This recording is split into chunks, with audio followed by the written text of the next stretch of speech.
In the news this week, church leaders warn the Prime Minister that religious illiteracy is fueling unwarranted hostility towards Christians in debates around conversion therapy. The Church of England backs plans to allow specific services for same-sex blessings, and an abortion survivor in the US speaks of her faith in Christ. Hello. Church leaders have warned the new Prime Minister that religious illiteracy on sexual ethics and gender is fueling unwarranted hostility toward Bible-believing churches. In a letter to Sir Keir Starmer, evangelical leaders from a range of Christian denominations expressed particular concern at a lack of religious literacy in relation to so-called conversion therapy. Campaigners often imply that expressing mainstream traditional Christian beliefs on sexuality or gender identity in pastoral conversations is inherently a form of conversion therapy. Along with assuring Sir Keir of their prayers, the church leaders offered to meet with him to explore how they can help fill the religious literacy gap.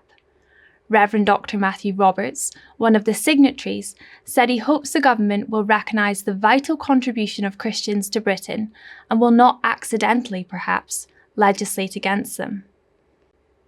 Proposals to allow standalone services for same-sex blessings have been backed by the Church of England.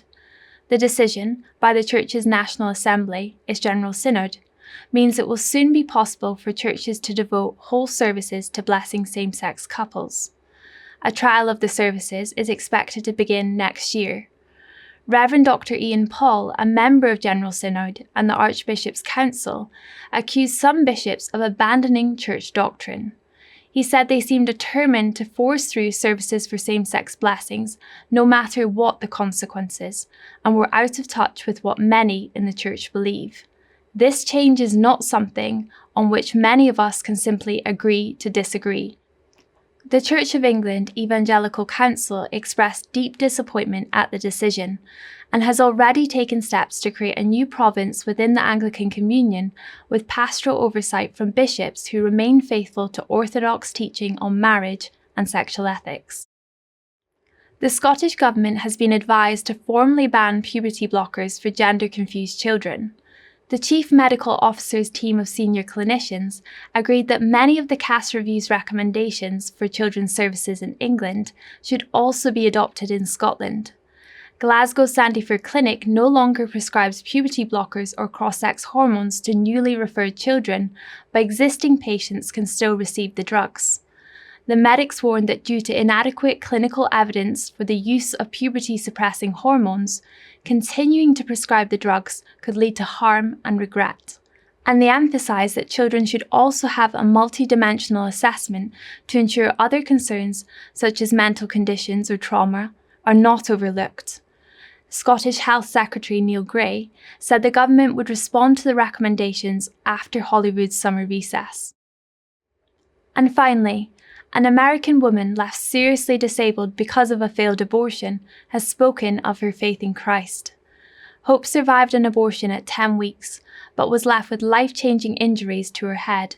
She now lives with a permanent disability, uses a wheelchair, and is dependent on care from others. Hope explained to pro-life group Students for Life why she shares her story of survival and faith. I want people to see the living proof that abortion hurts. It hurt my mom emotionally and it hurt me physically. But we don't have to keep settling for it. I encourage more survivors to speak out and share their story.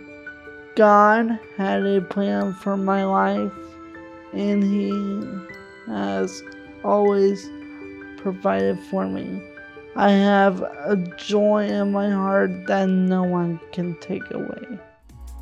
Well, that's all for this week. For regular updates and information on all of our stories, plus much more, visit our website at christian.org.uk. Until next time, goodbye.